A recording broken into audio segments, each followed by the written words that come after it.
ఓం శాంతి. ఈరోజుటి మురళీ తారీఖు మార్చి 29, 2025. శివ భగవాను వాచ. మధురమైన పిల్లలు, జ్ఞానము ద్వారా మీకు మంచి జాగృతి కలిగింది. మీకు మీ 84 జన్మలు, నిరాకార సాకార తండ్రులు తెలుసు. మీ వెతుకుట సమాప్తమైపోయింది. ప్రశ్న: ఈశ్వరుని గతిమతి అనగా మతము, మార్గము భిన్నమైనది అని ఎందుకు మహిమ చేయబడింది? జవాబు: మొదటి పాయింట్, ఎందుకంటే వారిచ్చిన మతము ద్వారా బ్రాహ్మణులైన మీరు అందరికంటే భిన్నంగా తయారవుతారు. మీ అందరిది ఒకే మతం అయిపోతుంది. రెండో పాయింట్, ఆ ఈశ్వరుడే అందరికీ సద్గతినిస్తారు. పూజారుల నుండి పూజ్యులుగా తయారు చేస్తారు. అందుకే వారి గతి మతి భిన్నమైనది. దానిని పిల్లలైన మీరు తప్ప ఇంకెవరూ అర్థం చేసుకోలేరు. అచ్చా, మధురాతి మధురమైన అపురూపమైన పిల్లలకు మాత్పిత బాప్దాదాల ప్రియ స్మృతులు మరియు గుడ్ మార్నింగ్. ఆత్మిక పిల్లలకు ఆత్మిక తండ్రి నమస్తే. ధారణ కొరకు ముఖ్య సారం.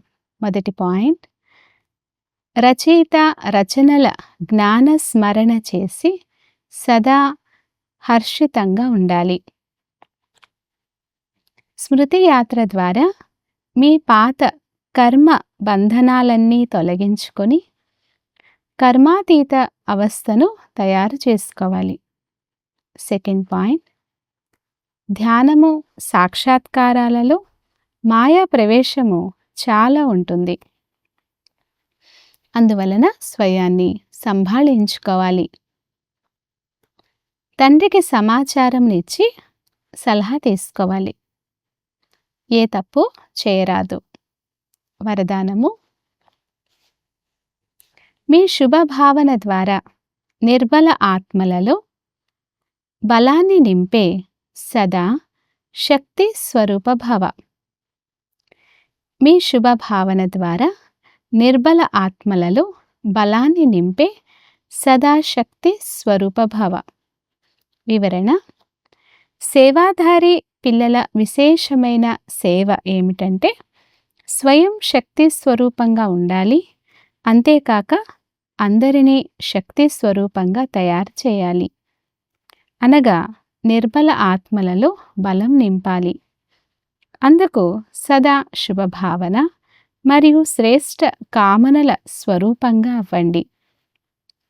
శుభభావన అంటే ఎవరిలోనైనా భావనను ఉంచుతూ వారి భావవంతులుగా అవ్వమని కాదు.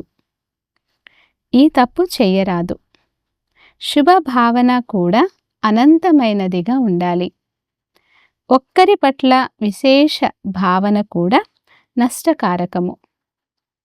అందువలన బేహద్దులో స్థితమై నిర్బల ఆత్మలను మీకు ప్రాప్తించిన శక్తుల ఆధారంతో శక్తి స్వరూపంగా చేయండి.